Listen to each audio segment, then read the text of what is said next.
Welcome to Spotlight. I'm your host, Jane Wernette. Today I'm joined by two local nonprofits, the Finance Compass and the Naperville Municipal Band. But first, Spotlight heads on location to Loaves Fishes Community Services.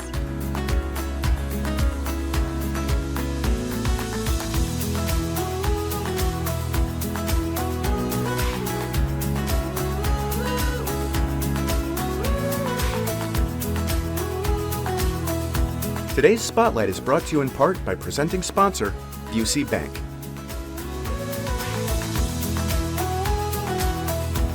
So I'm really excited to be here with you both. We're here at the Distribution Center for Loaves and Fishes, and Mike, CEO of Loaves and Fishes, Megan, the new EVP for Advancement.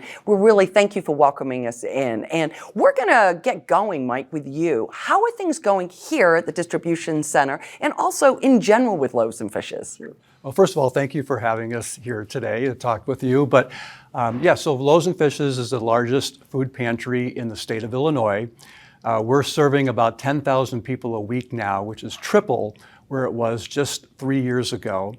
On the average day that we do food distribution, we're providing about 20 tons of food. That's incredible. Absolutely. So the demand has never been higher than it is today. The demand is also very high on our CARES programs, and those programs are designed to help people become more self-sufficient. So the demand is just off the charts today. And as I mentioned, on the food side of what we do, that has tripled over the last couple of years. And unfortunately, the food supply, and that's a system-wide thing, that's not just a Loaves and Fishes thing. The food supply has not caught up with that demand because it's grown so much. So that is something that we face as a challenge each and every day to keep working to increase the food supply to help meet that demand. Yeah, that's challenging, right? And really kind of coming through and out of COVID, right? And was one of those key drivers to that increased food insecurity. And then you couple that with a lot of inflation and trying to figure out where that food's coming from. Absolutely, yes. Yeah. So Mike, that's a lot of increase in the number of people that you're serving. What are the factors that are driving that? Sure, absolutely. So the number one reason why there's such an increase in demand is really a cost of living issue. So we serve people in 4 counties, DuPage, Will, Kane, and Kendall. And in those 4 counties, there's 2.3 million people. And what we know is that 1 in 5 people are either in low income or under the poverty line. Okay. And you can bet if you're in low income or under the poverty line, you're food insecure. That's a lot of people. Yeah. And so we see people that are working, people that have families, and most of the people that we see do not qualify for SNAP. Okay. So explain SNAP for those that don't know, please. Yeah, so SNAP is what people used to call food stamp years ago. So that's the new acronym for food stamps, if you will, is SNAP.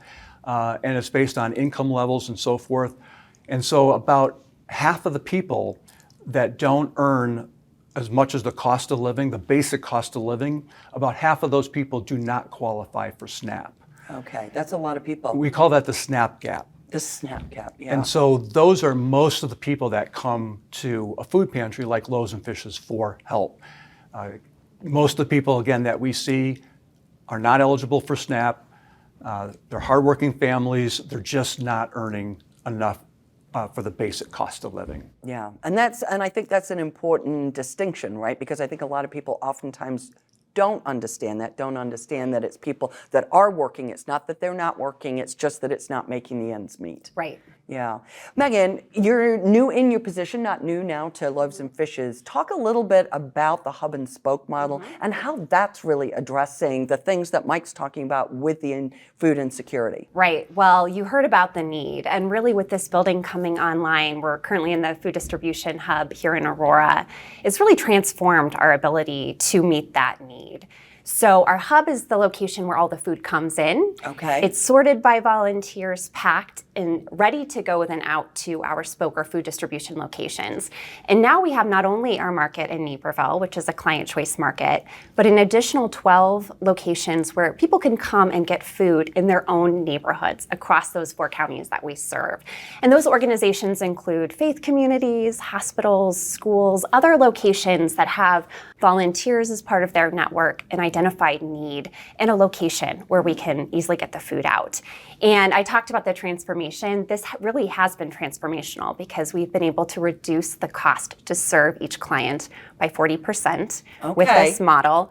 We've been able to triple the number of clients that we serve, and we've been able to really focus on healthy food. So with our storage space, our cold storage space here at the hub, we're now able to double down on our focus on healthy food, which includes produce, eggs, milk, items that our clients really want and that they need to live healthy lives. Yeah, and I think you have been so innovative. I mean, you talk about the pantry. That was, you get to pick what you want that's right for your family as opposed to just receive a bag that maybe doesn't have things in it that your family wants. But you're also really driving on that health piece. Just because you are in need of additional support for the food, let's make sure that it's healthy choices, right? Right, exactly. Really, this hub coming online has not only made it easier for us to get food out, it's made it easier for people to get access to food. And we also have online ordering, which allows people to come here. They can go online, pick the food they want, the healthy food items that are good for their family, and come right here to our Aurora hub and pick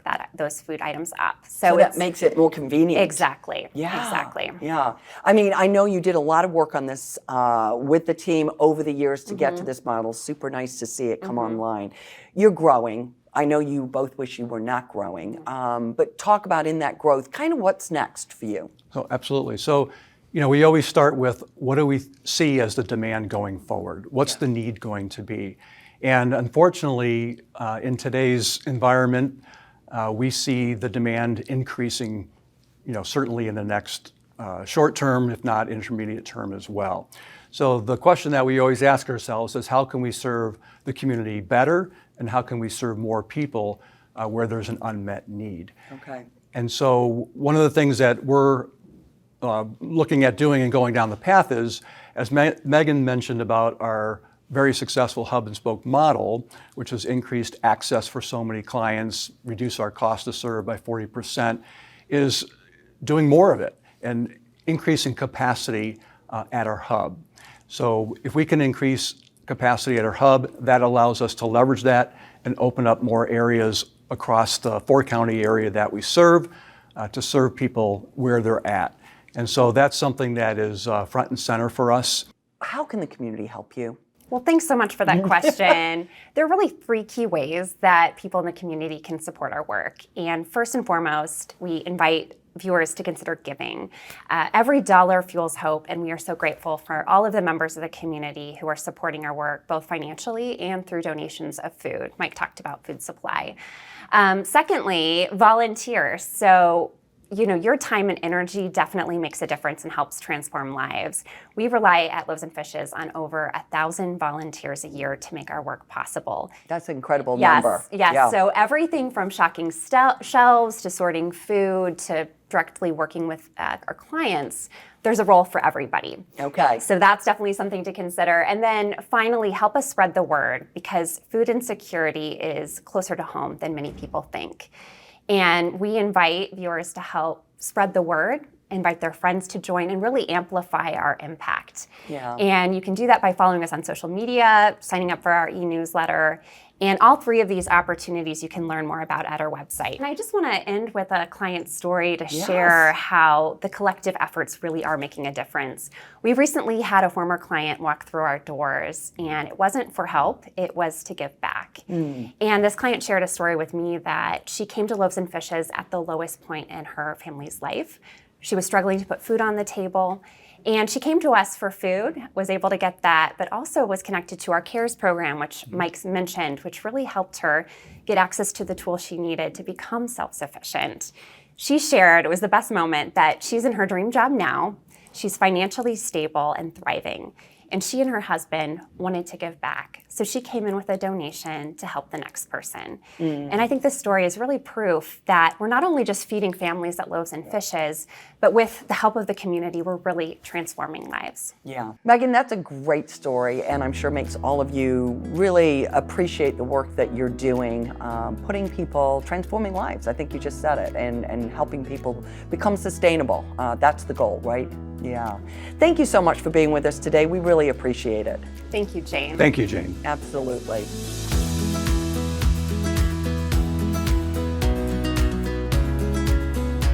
Today's Spotlight is brought to you in part by presenting sponsor, UC Bank.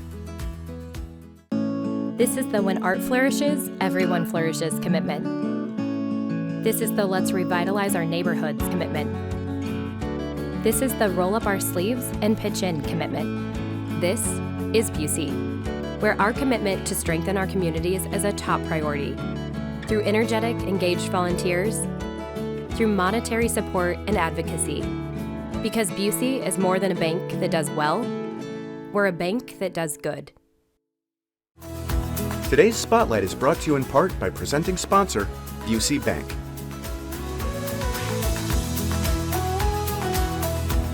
You're watching Spotlight. I'm your host, Jane Wernette. And joining me now from a brand new group, the Finance Compass, is Neil Secretary. It's so nice to meet you. Thank you so much, Jane. It's great to meet you. Absolutely. Now, we're going to start right off with your mission and how you impact the community, and a little bit about yourself. Right. So I'm a sophomore at Neuqua Valley High School. My name is Neil Secretary. Super excited to be here, so thank you again for having me. So at my high school, I'm all around these people. No one knows what money is. In high school, we don't typically cover personal finance, and that's one of the main reasons why I decided to found the Finance Compass. So all throughout my childhood, I've been very interested in the field of mathematics, right? My parents would put me in all these extracurricular activities. I'd be signed up for all these different math competitions, and none of it really made sense to me. I would read problems that were like, Johnny has 300 oranges. What is he going to do next? Right? All these extreme scenarios. And I was like, math never really applies to the real world. And that's when over COVID, I got curious. I'm like, why am I doing this? And I got into finance. So over COVID, I just started to start investing in my own portfolio. So that's kind of when I started getting into stocks. I watched YouTube videos, TV shows, all that stuff about finance. And then when we kind of got back to school after COVID, I would have everyday conversations with my friends, and they had no clue what I was talking about in terms of stocks or finance or any of those crazy terms.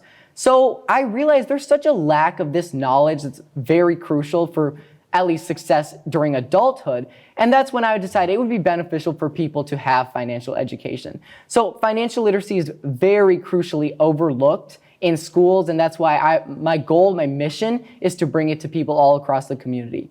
So the Finance Compass is a nonprofit organization, and we're a team of 20 high school students. We go around to all sorts of organizations, schools, youth financial empowerment centers, and we teach financial literacy to kids aged 3 to 26.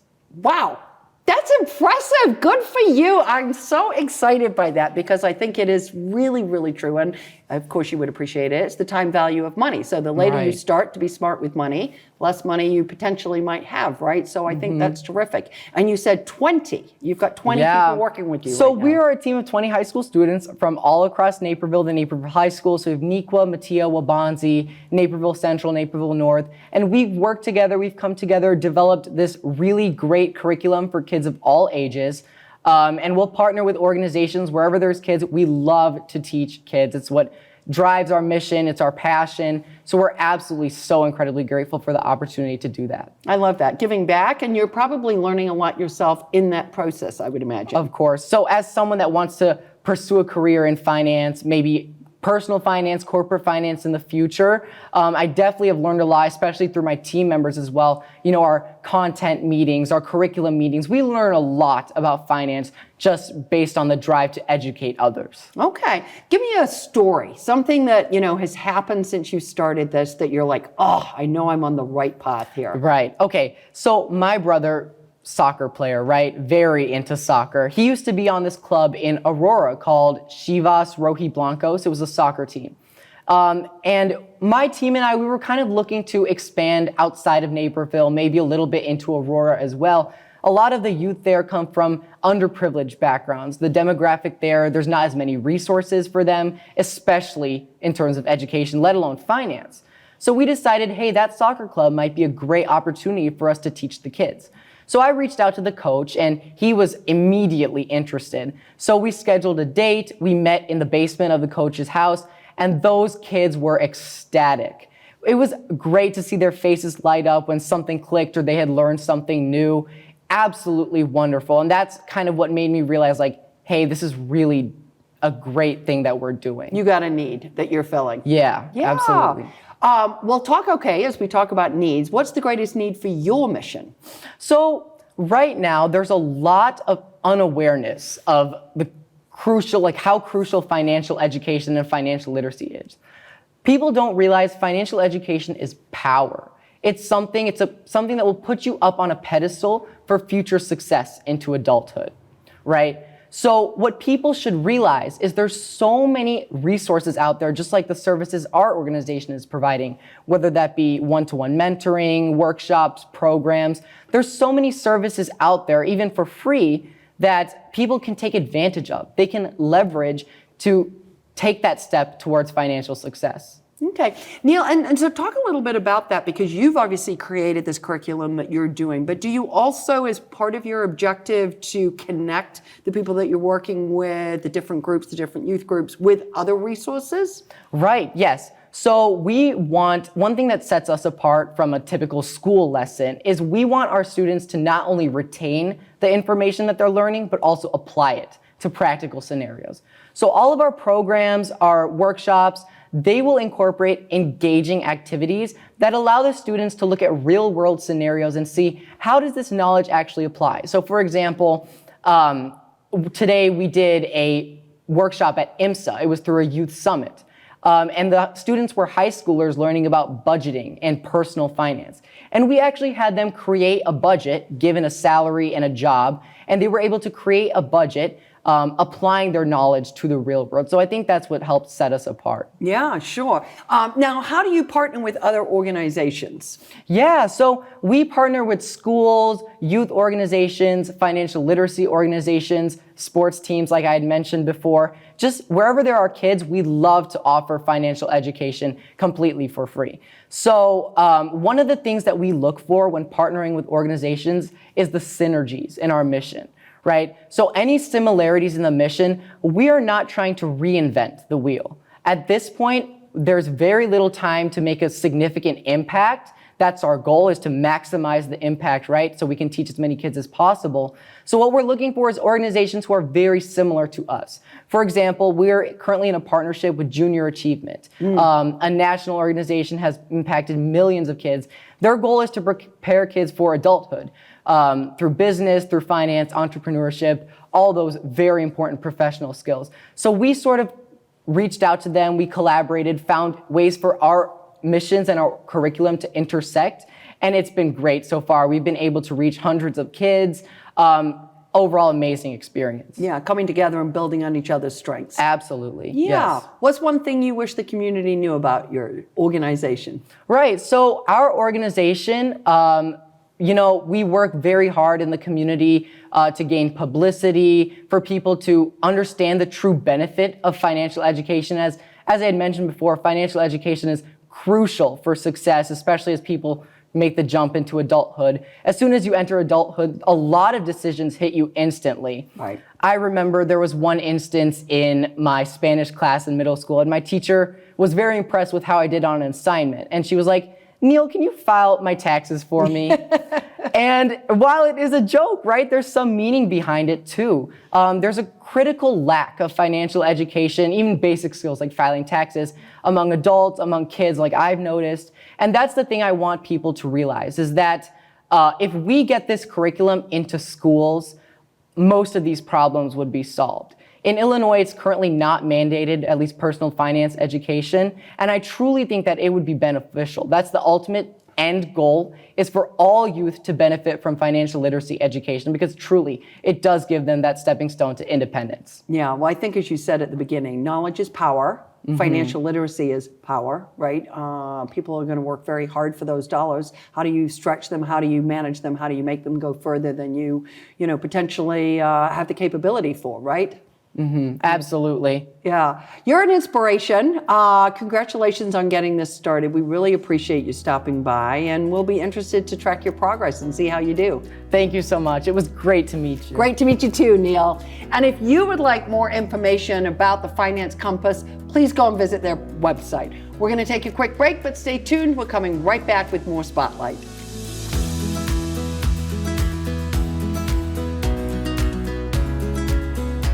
Today's Spotlight is brought to you in part by presenting sponsor, UC Bank. This is the run my own business dream. This is the colleges paid for dream. This is the retire early dream.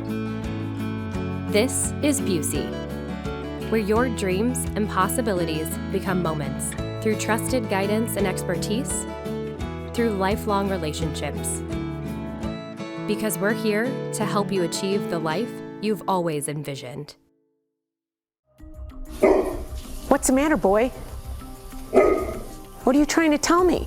Is something wrong? We live in a safe community, but not a crime-free community. If you see something, say something. Naperville Animal Crime Stoppers. Yes, I'd like to report a case of animal cruelty and neglect. Speak up for those who cannot speak for themselves. Today's Spotlight is brought to you in part by presenting sponsor, UC Bank.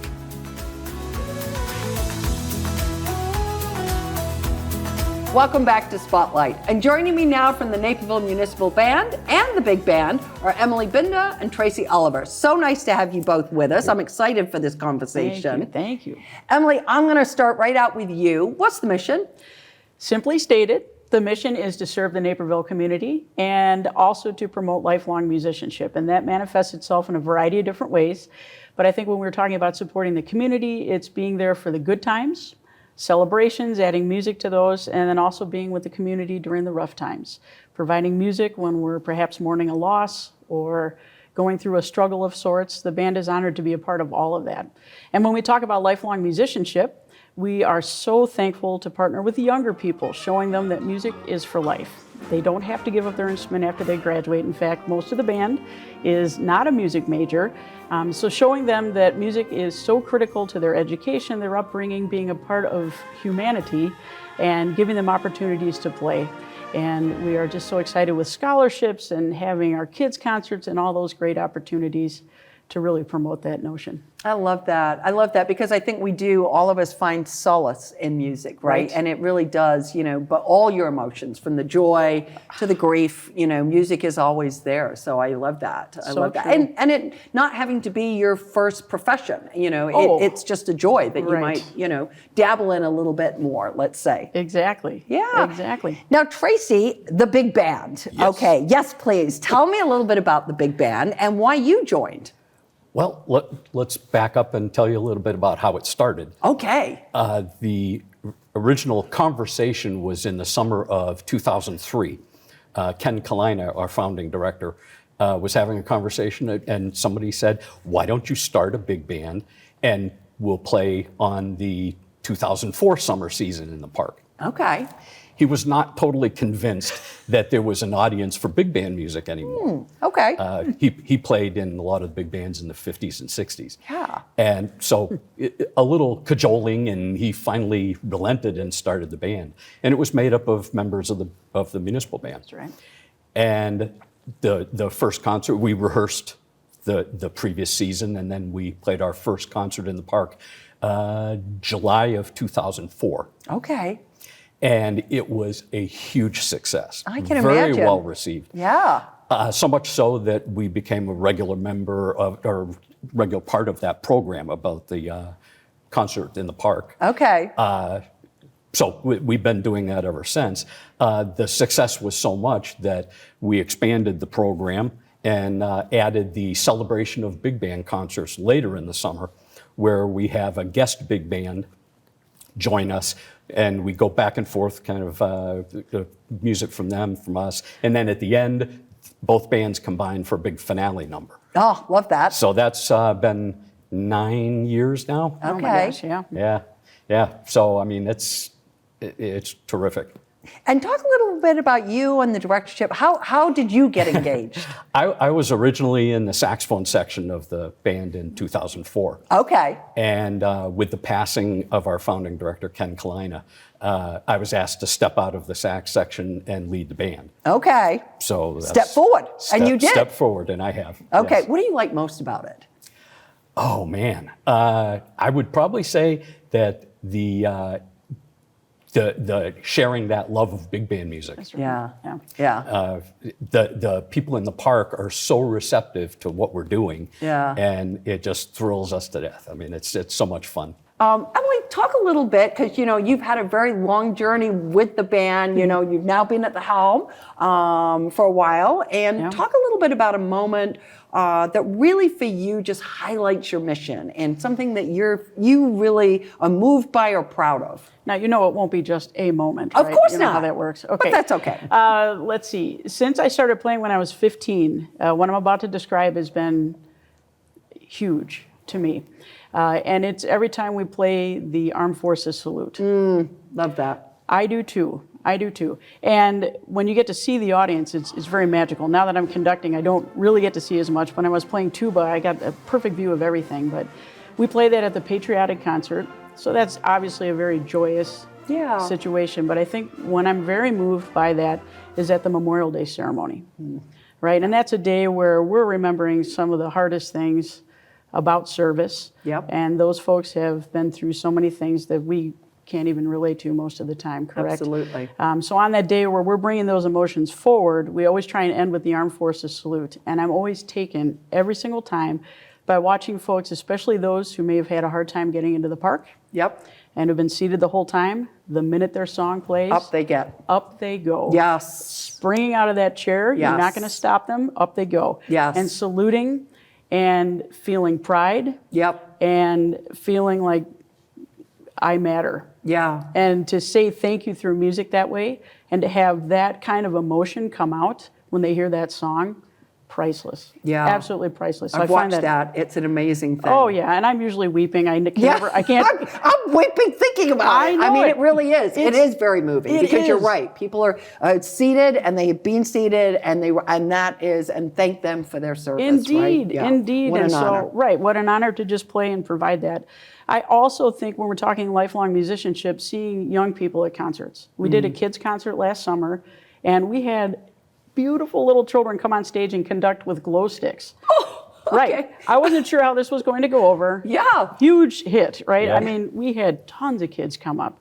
So to see families and students and small children feel safe in that space and connecting to community music at a young age, oh, that was amazing. And then, of course, just being at concerts.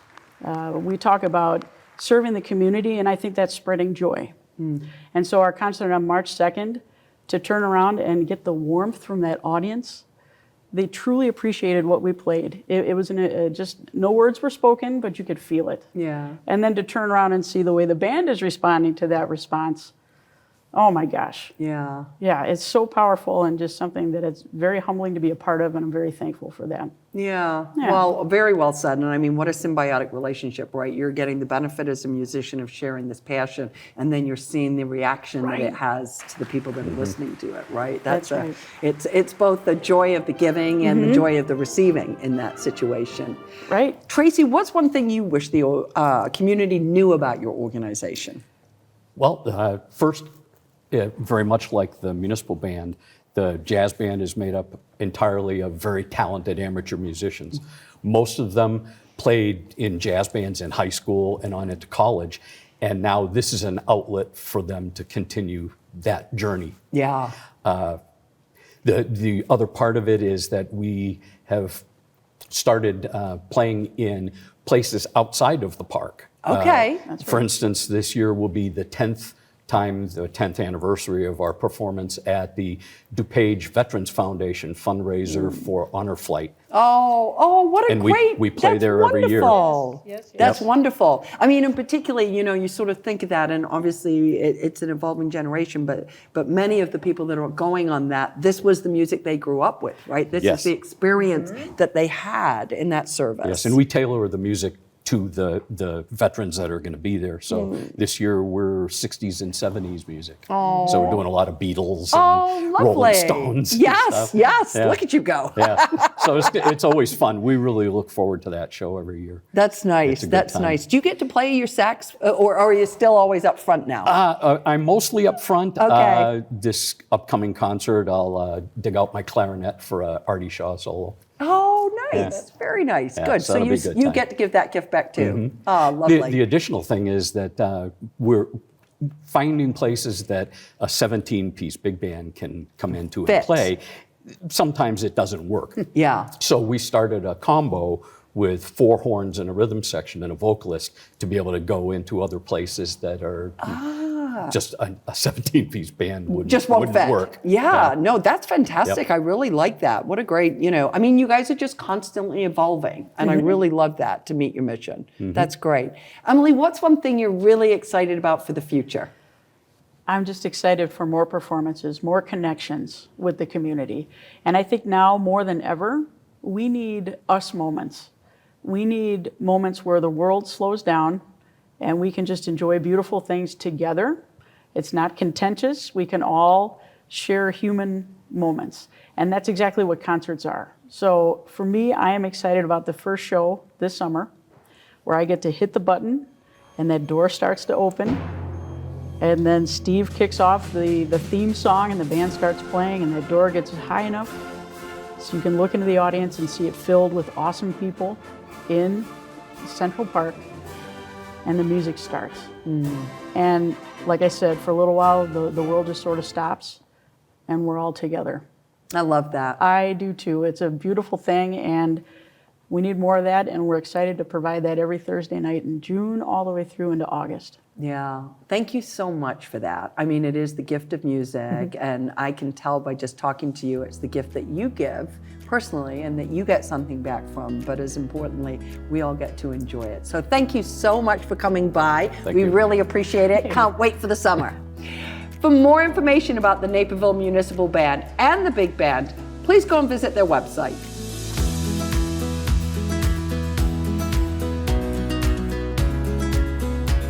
I'd like to thank all of my guests for joining us on Spotlight, and our friends at Busey Bank for their generous sponsorship of today's show. To learn more about the organizations featured on this episode, please visit our website at nctv17.org.